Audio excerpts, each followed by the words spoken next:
Profanity is a self-defense mechanism and an outlet for emotional catharsis in stress, anxiety, and depression. Humans are programmed to seek pleasure and avoid pain. They want to repeat pleasurable and emotionally satisfying situations. Based on the same pleasure principle, Sigmund Freud proposed a concept of the unconscious-related self-defense mechanisms, which are considered as the counter forces that activate in reaction to anxiety and negative feelings. Repression, for example, is a flight from pain in which a person tends to forget the painful and traumatic experiences of life. In denial, a person may refuse or deny a situation to exist. Projection makes a person to attribute his unwanted thoughts and feelings to another person. Displacement is to redirect an impulse of aggression to a comparatively easier and less powerful target. In regression, a person exhibits an unsuitable behavior and fantasy to avoid blame from self and others. Sublimation is also a self-defense mechanism in which a person tries to find satisfying ways to displace the unacceptable emotions into behaviors which are constructive and socially acceptable. Sublimation is considered the most mature self-defense mechanism as it enables the person to satisfy the intolerable urges through socially acceptable and satisfying ways. Sublimation functions as a healthy, creative, socially acceptable, and useful resolution of inner conflicts between original urges and hindering forces. Defense mechanisms are unconscious, beyond the knowledge of the user, and appearing as odd behaviors to the observers, dynamic and reversible, adaptive, and creative, and the major means of mitigating the distressing effects of both intense emotion and cognitive dissonance. Defense mechanisms function at 4 hierarchical levels, that is, from the least to the most mature, and include the psychotic defenses: delusional projection, psychotic denial, and psychotic distortion; the immature defenses: acting out, autistic fantasy, dissociation, hypochondriasis, passive aggression, and projection; the intermediate defenses: displacement, intellectualization, reaction formation, and repression; and the mature defenses: altruism, anticipation, humor, sublimation, and suppression. The concept of defense mechanisms is widely accepted as it is visible in everyday behavior and emotions. Defense mechanisms are not cognitive mechanisms for coping. These are automatic and unconscious psychological processes, beyond the consciousness of a person. Kramer, 2008, and are capable of altering the perception. These are set of actions aimed at reducing or eliminating the threatening changes occurring inside a person which are harmful for the biopsychic integrity and stability. Defense mechanisms are used by men and women equally. Defense mechanisms shape our lives significantly, play moderating roles in our daily conflicts, and are extremely important in our functioning as humans. Defense mechanisms protect a person from having severe anxiety, losing self-esteem, feeling ashamed, falling in cognitive conflicts, accepting failures, and being affected from several negative thoughts. Apart from the healthy contributions of the defense mechanisms, the psychotic and the immature defense mechanisms may also lead to severe psychiatric problems, including depression, anxiety, personality disorders, low self-esteem, irresponsibility, self-centeredness, maladaptive functioning, eating disorders, somatic problems, etc. The difference between mature and immature coping, therefore, determines the healthy and unhealthy consequences of the self-defense mechanism. Emotional catharsis means the intense expression of emotions, the discharge of repressed or immediate emotions to release tension and releasing the hostile or traumatic feelings from mind.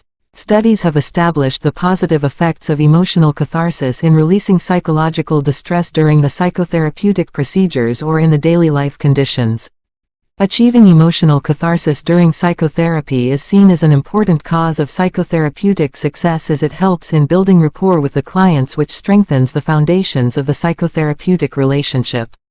Studies have also established that crying, listening to music, engaging in martial arts, and aggressive activities such as playing violent video games help individuals to cope with life stressors and negative emotions. Profanity refers to offensive and aggressive taboo words and language based on positive or negative emotions and is subject to the subjective interpretation of the receiver. The context in which profane language is used is an important factor to interpret its nature and intensity. The commonly used words involve body parts, bodily functions, sex, religion. Profanity can be an unfiltered and abrupt expression of emotions and a planned insult of an object, place, or a person. Profanity is a fundamental part of language and has its own grammatical structure. Sociolinguistics correlates language and society and try to find out the relationship of profane language with gender, age, ethnicity, social class, context, religion, and political differences. Research has established the biological effects of hearing or reading profane language, such as the faster heartbeat, changes in respiration, blushing, autonomic arousal, increased galvanic skin response, and loss of bowel or bladder function. People with lesser agreeableness, lesser conscientiousness, higher extraversion, higher hostility, and antisocial personality traits swear more than their counterparts. People with sexual anxiety and sexual repression swear less. Using profane language was punishable in 15th century. Profane language, in the current times, has been losing its power and has becoming more common. Profanity is more tolerable in private gatherings as compared to formal meetings and within the same gender groups as compared with groups involving mixed genders. The objectives of using profane language include social bonding, handling emotional and physical pain, emotional catharsis, expressing power and control, establishing dominant-submissive relationships, confronting authorities, labeling others, conveying aggression, and humiliating others. Profanity is also used for humor and comedy, and to stimulate sexual excitement. The profane words of Onia-Euro's native language contain more emotional strength. The experiences of stress, anxiety, and depression are quite normal in our daily lives.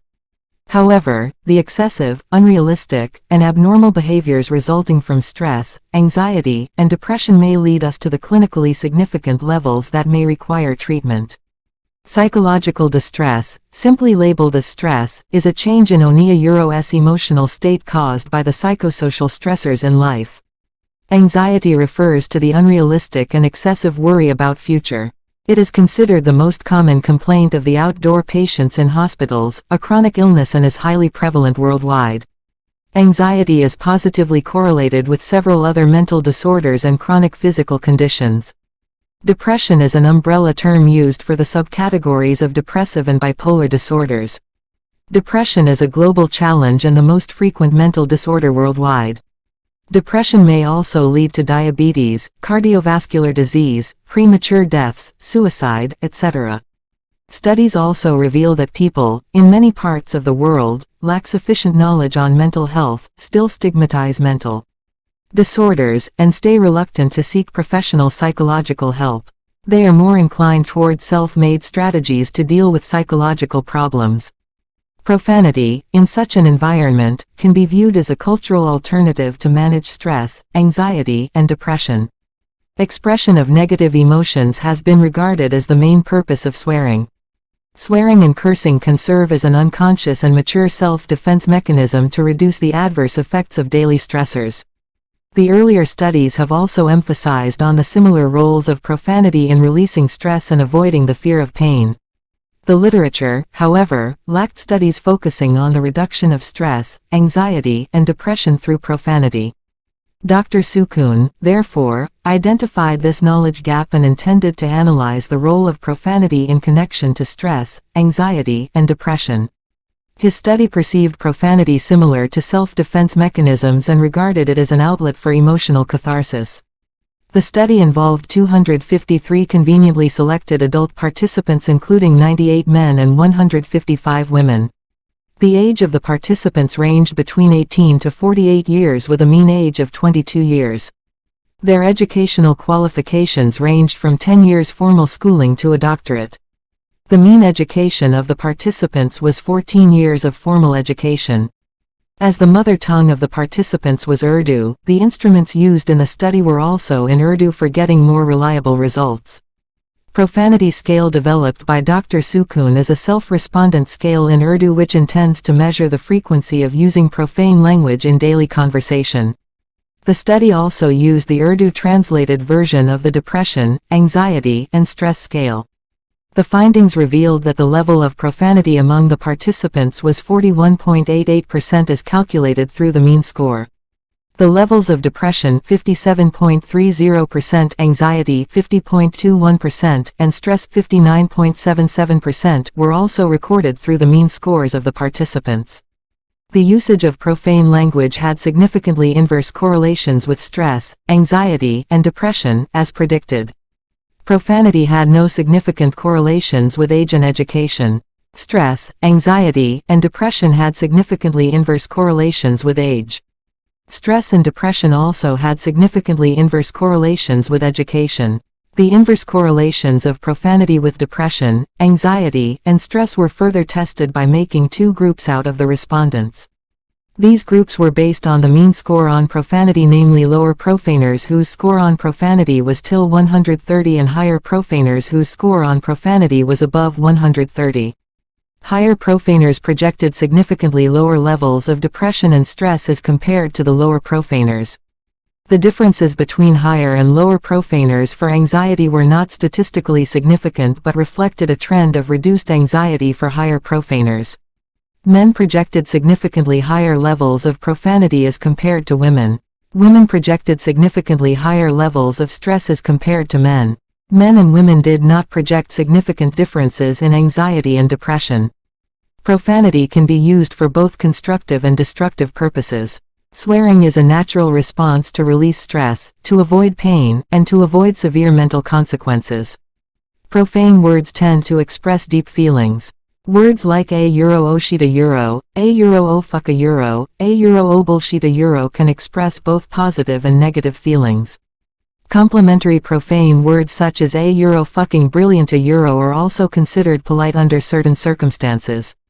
Profanity can lead to tighter emotional and social bonds and a harmonious environment. It also indicates the closeness of speaker and swearer and whether they consider each other belonging to a shared intimate or social group.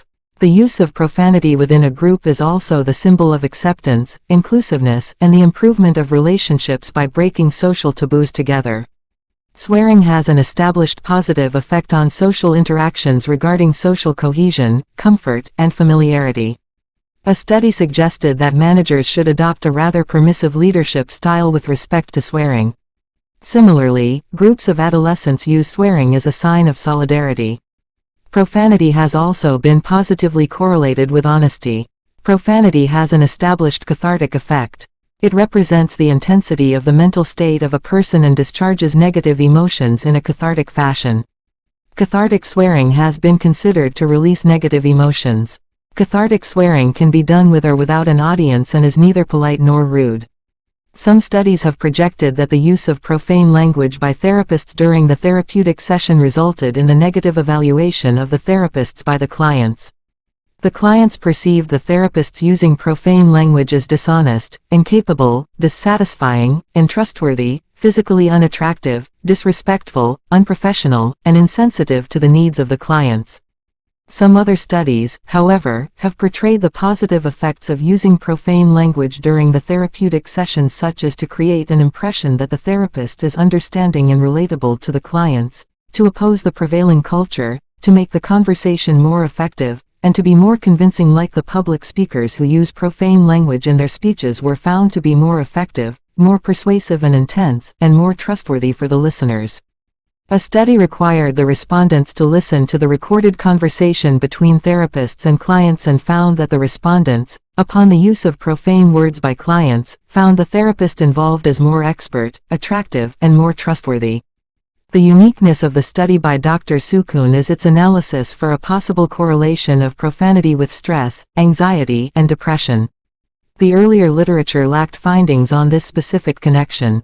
The study has found significantly inverse correlations of profanity with stress, anxiety, and depression. The findings of the current study also revealed significantly lower levels of depression and stress among respondents who scored higher on profanity. These significant differences further established the positive effects of profanity in depression and stress. Profanity is a form of emotional expressivity which refers to the positive or negative expressions of emotions through verbal or nonverbal communication. Emotional expressivity is regarded helpful for a better psychosocial well-being. Suppressing or repressing emotions, on the other hand, has been seen negatively with regards to mental health.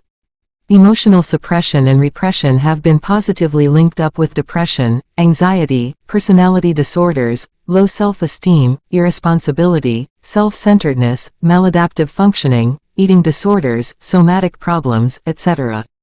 Cognitive hyperactivity is an integral part of both anxiety and depression. Although the earlier literature is silent in reporting the specific connections of profanity with stress, anxiety, and depression, several relevant findings do support the notion that profanity may help in reducing stress, anxiety, and depression, the same way as it stays helpful in reducing physical pain and the effects of negative emotions. The additional findings of the study by Dr. Sukoon revealed significantly higher levels of profanity among men as compared to women. These findings are in line with the earlier literature. In this regard, women have been regarded ethically stronger than men. Studies have reported higher trends of swearing among men and regarded men as angrier than women because their anger is socially more acceptable. Some other studies, however, did not find any significant differences in this regard and concluded that men and women swear equally. A study has rather claimed differently by reporting women more swearing than men. Swearing, however, has been more socially acceptable for men as compared to women. Researchers are advised to further explore the positive aspects of profanity in the management of other significant mental disorders. Similar studies from diversified cultures, especially from the Eastern collectivistic cultures, are needed to establish the cathartic effects of profanity in a more scientific fashion. Thanks for listening. To read the entire paper, kindly visit www.dersakoon.info.